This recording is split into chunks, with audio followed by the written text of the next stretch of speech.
Lo que el perdón no es. Perdonar no es olvidar.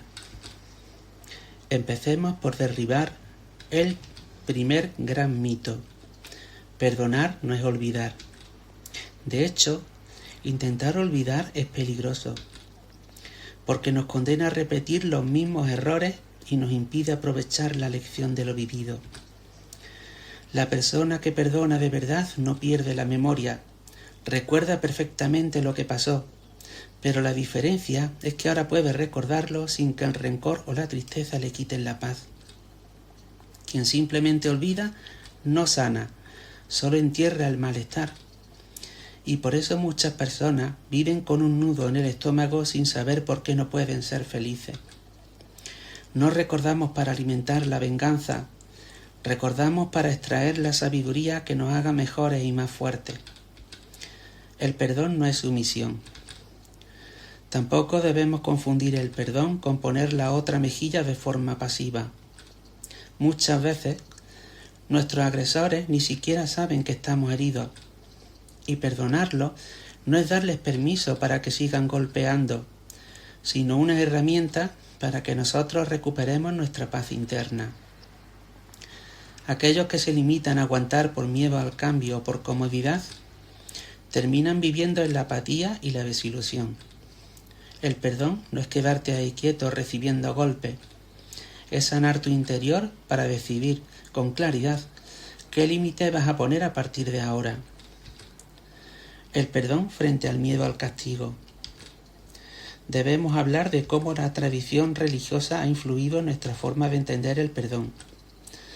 Para muchos cristianos de diferentes confesiones, unos lo llaman confesión y otros no, yo voy a utilizar la palabra confesión, total, unos hablan con sus sacerdotes, otros con ancianos, otros con pastores, como quieran llamar a sus líderes religiosos. Yo voy a utilizar la palabra confesión, pero tiene más nombre, depende de la iglesia de la que se forme parte. Para muchos cristianos, la confesión no se vive como una experiencia gozosa de liberación, sino como una exposición temerosa al dictamen de un tercero. Cuando el perdón va precedido por el miedo y la incertidumbre de no saber si nuestras faltas serán perdonadas o retenidas, el foco deja de estar en la sanación y se pone en el pánico al castigo, ya sea en esta vida o en la otra. El problema de este enfoque es que nos mantiene en una posición infantil. No buscamos enmendar el daño por amor o por paz propia, sino que buscamos escapar de una condena. El verdadero perdón nace de la voluntad de sanar, no del terror a ser castigado. La trampa de la irresponsabilidad. Hay un riesgo enorme en creer que el perdón es algo que solo baja desde arriba y que no depende de nosotros. Si pensamos que solo Dios puede cambiar nuestra manera de ser, caemos en una irresponsabilidad peligrosa. Nos convertimos en víctimas o victimarios pasivos que se dicen a sí mismos: ¿para qué voy a esforzarme en cambiar si mi naturaleza solo la puede transformar el Creador? Esta idea nos roba el poder de la voluntad. El perdón es una decisión humana que requiere nuestra participación activa y nuestro deseo real de transformación. La diferencia entre absolución y reparación. Para quienes practican la fe católica, la confesión con un director espiritual es parte de su doctrina y su camino personal. Sin embargo, hay una trampa emocional en la que es fácil caer: creer que el ritual sustituye a la acción. Si no pedimos perdón a nuestras víctimas reales, a las personas de carne y hueso a las que hemos dañado, la culpa no se irá. Puedes recibir la absolución formal, pero en tu interior seguirás sintiendo el peso de lo pendiente. Muchas veces esto genera un sentimiento de vacío o de haber sido absuelto sin merecerlo. El perdón espiritual es una cosa, pero la paz mental solo llega cuando intentamos reparar el daño allí donde lo causamos. Más allá de la rutina vacía. La confesión no debe confundirse con un analgésico. No es una pastilla que tomamos cada vez que nos duele la culpa para poder seguir haciendo lo mismo mañana. Si el proceso no nos impulsa a realizar cambios auténticos en nuestro comportamiento, se queda en una mera teatralidad. en una rutina vacía. Pregúntate con total sinceridad: ¿de qué te sirve estar formalmente bien confesado si por dentro sigues arrastrando el mismo sentimiento de culpa y no has cambiado nada en tu forma de tratar a los demás? El perdón real requiere una transformación, no solo una declaración. El riesgo de la dependencia espiritual. Cuando perdemos el norte, podemos llegar a hacernos adictos a la confesión, y esto trae dos consecuencias muy graves. Primero, terminamos buscando al confesor para que haga de terapeuta, descargando nuestra angustia en él en lugar de trabajar activamente en nuestra sanación. Y segundo, y quizás lo más peligroso, corremos el riesgo de conformarnos con el perdón divino como una forma de escape. Nos convencemos de que, como Dios ya nos perdonó, no necesitamos dar la cara ante las personas que herimos. Nos engañamos pensando que el tiempo lo curará todo, cuando el tiempo por sí solo no cura nada si no hay una intención real de enmienda. El perdón no es una vía de escape. Debemos ser cuidadosos. El perdón no es auténtico cuando lo usamos como una maniobra de distracción. A veces pretendemos perdonar o pedir disculpas de forma apresurada, solo para cerrar el tema cuanto antes y evitar la incomodidad de hablar sobre el daño que se ha causado. Esta disculpa rápida no busca sanar, busca silenciar. Si perdonas solo para no tener que afrontar la conversación difícil sobre la herida, el dolor seguirá ahí, oculto, esperando a salir en el próximo conflicto. El perdón de verdad requiere la valentía de reconocer el daño antes de dejarlo marchar. Pedir perdón no es humillarse. Otra gran confusión es creer que pedir perdón es un acto de humillación. Esto ocurre, sobre todo, cuando no pedimos perdón por convicción propia, sino porque nos sentimos presionados por el entorno.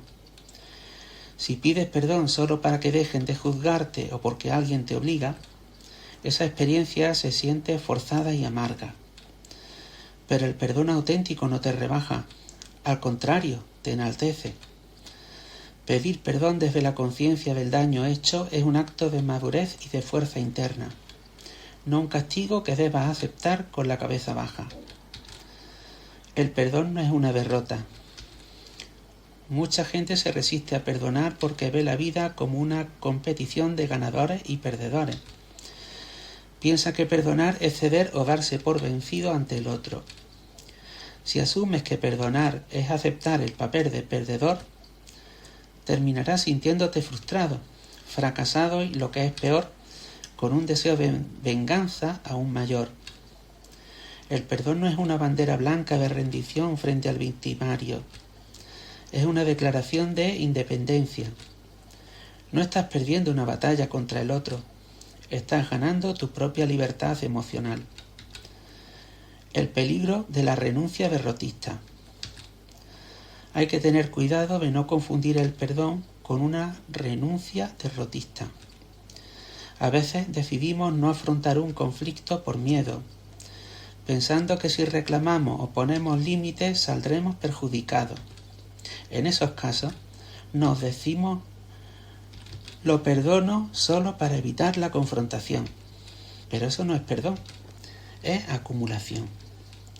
Esa ira y esa frustración que no se gestionan no desaparecen. Se quedan guardadas y terminan estallando cuando menos lo esperas, de la peor manera posible. El perdón auténtico no nace del miedo a pelear, sino de la voluntad de sanar. Si solo perdonas por no afrontar el problema, el conflicto seguirá creciendo en tu interior. La comodidad no sana la herida. Muy ligado a lo anterior, el perdón no es una excusa para negar los problemas. A veces, por pura comodidad o por el temor a salir mal parado de una situación, elegimos cerrar los ojos e intentar olvidar el daño. Pero intentar olvidar en vano no te libra del resentimiento. El resentimiento es como una infección. Por más que le pongas una venda encima para no verla, si no la limpias, seguirá dañándote. El perdón requiere mirar el problema de frente, no ignorarlo con la esperanza de que el tiempo lo borre por arte de magia. El perdón no garantiza la reconciliación. Es fundamental entender que perdonar no significa necesariamente que la relación vaya a mejorar o que deba continuar. A veces usamos la palabra perdón como un hechizo mágico, esperando que por el solo hecho de decirla, la relación conflictiva se arregle o el miedo al abandono desaparezca. Perdonar es un proceso interno. Puedes perdonar a alguien y aún así decidir que no quieres a esa persona en tu vida. Decirte perdón no borra instantáneamente el deseo de venganza si no ha habido un trabajo previo. El perdón te libera a ti del vínculo del odio, pero no obliga a que el otro cambie o a que la relación vuelva a ser lo que era. Una decisión para dejar de sufrir. El perdón no debe verse nunca como una imposición moral o una carga que alguien pone sobre tus hombros. No perdonas porque seas bueno o porque así deba ser. El perdón es, en realidad, una decisión liberadora. Surge en el momento en el que te cansas de sufrir, cuando decides que ya ha sido suficiente y te dispones a sanar tus heridas definitivamente. Perdonar es el acto de soltar el carbón ardiente que llevas en la mano con la intención de lanzárselo al otro. La única persona que se está quemando eres tú. Sentir para sanar.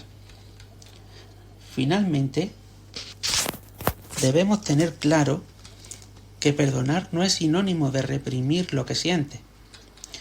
No se trata de tragarse la rabia o fingir que no te duele. Se trata de aprender a gestionar esas emociones para que no te destruyan. Y algo muy importante, perdonar no es minimizar el daño. No estás diciendo que lo que te hicieron no fue para tanto o que estuvo bien. El daño fue real y fue importante. Lo que haces al perdonar es negarle a ese daño el poder de seguir dictando cómo te sientes hoy. No perdonas para quitarle importancia a la herida, sino para recuperar tu derecho a vivir en paz. La dignidad frente a la herida. Es fundamental que entiendas esto. El perdón no minimiza la importancia del daño que recibiste. Perdonar no es quitarle gravedad a lo sucedido, ni es decir que lo que te hicieron fue aceptable o insignificante. El daño ocurrió, dolió y tuvo consecuencias reales. Perdonar no es validar el acto del agresor, es validar tu derecho a la paz. Al perdonar, no estás diciendo no importa lo que me hiciste, estás diciendo lo que me hiciste fue grave, pero ya no voy a permitir que controle mi presente ni que destruya mi futuro. Es el acto de quitarle al pasado el poder de herirte hoy. Una nota importante antes de terminar. Si estás atravesando una depresión severa o un problema que requiere atención especializada, busca la ayuda de un profesional titulado, como un psicólogo o un psiquiatra. Este material lo comparto como guía de coaching y desarrollo personal, no como terapia.